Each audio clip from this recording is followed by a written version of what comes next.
Good morning, everyone. Andrew Douglas here in the Action News 5 digital desk. The holiday season, we know what happens. Kids are going to want the latest and greatest technology, computers, phones, iPads, smart toys, and they'll be spending their winter break online using these kind of devices. Thanks to the internet, of course, children have access to a vast amount of information and opportunity to create connections like they've never had in the past. But with those new challenges and with those new opportunities come some questions for families raising the next generation. How should families approach some of these awkward tech talks with kids? Well, joining us now is Kathy Pedreas. She is someone that can give us advice on all of this. Kathy, good morning. I know that you're an internet safety guru. How should parents start this conversation? Because at times it can be a little awkward.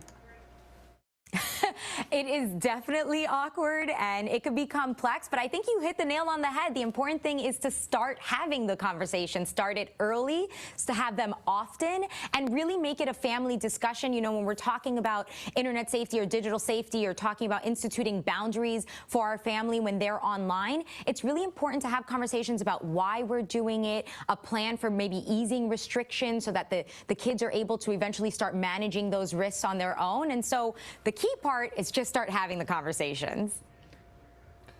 I think it's important to point out that you're like a TikTok sensation. You're considered the favorite mom friend on the platform. There was a recent survey among parents in all this about concerns with kids' usage online. What stood out to you in this survey? Yeah, so the survey was conducted with Firefox and YouGov. They surveyed parents, and what stood out is that over a quarter of parents believe that their children don't know how to protect themselves online. And as we've been talking about these smart devices that we're going to be gifting this holiday season, you know, it's a really good reminder, again, to have these conversations around digital safety. And of course, Firefox, who conducted the survey, is a really great resource for that. You know, we always hear about identity theft and how children's identity is at risk. In fact, we had a story in our newscast that talked about by the age of 5, children will have 1,000 pictures of themselves posted online, which is a crazy number. How can families keep their children's data and personal information secure when posting online? Yeah, well, speaking directly to identity theft, one of the things that you can actually do very early on is freeze your child's credit. So that's a fantastic way to help prevent that. And then in terms of our data online, you know, our websites, our apps that our family uses, they say a lot about us, our dislikes, our likes, our hobbies, where we live even. So a couple of best practices is to boost the privacy and security settings. You want to disable location tracking services. You want to, if you have an iPhone, ask app not to track, utilize that function. And then also don't rely on the default browsers. Instead, opt for a privacy-focused browser. Firefox is a fantastic option because it blocks ad trackers from sneaking data. And then it also has something on by default called total cookie protection. And this prevents companies from tracking you across multiple websites. Many mental health experts have been looking at adolescents and their use online, social media and all that stuff, especially during the pandemic. I mean, I have 2 teenagers at home, and I can tell how things are very different in today's day and age. What suggestions do you have to create kind of a healthy living online when it comes to kids, and maybe a checklist for parents? Yeah, you know, I'm guilty of that as well. According to the survey, screen time was actually one of the most concerning factors for parents, and it's often the topic that prompted this conversation around digital safety. But, you know, you mentioned the pandemic, and media researchers during this time found that screen time and social media kind of gets a bad rap. It was actually really integral in how young people kind of address their mental health during the pandemic. And so I would say it's not so much about the quantity of screen time, but more so the quality, right? There's a lot of positive things that can happen online. And so think about what your children are consuming when they're online. Why are they consuming it? How is it making them feel? And then, of course, you know, have a conversation with your family about some boundaries if you want to institute them. So things like charging breaks at the end of the day, or, you know, turning off the notifications that say you have a new follower or a new like, because that's what sucks us back into that cycle. controls are kind of big among some parent groups out there.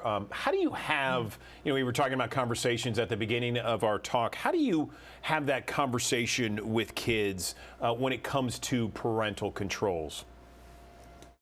The important thing, again, is to have that conversation. It's complex, it's awkward, and it's very tempting to want to rely on parental controls. And it's great that we have the option, but the truth is they don't offer 100% protection, right? It's just a tool.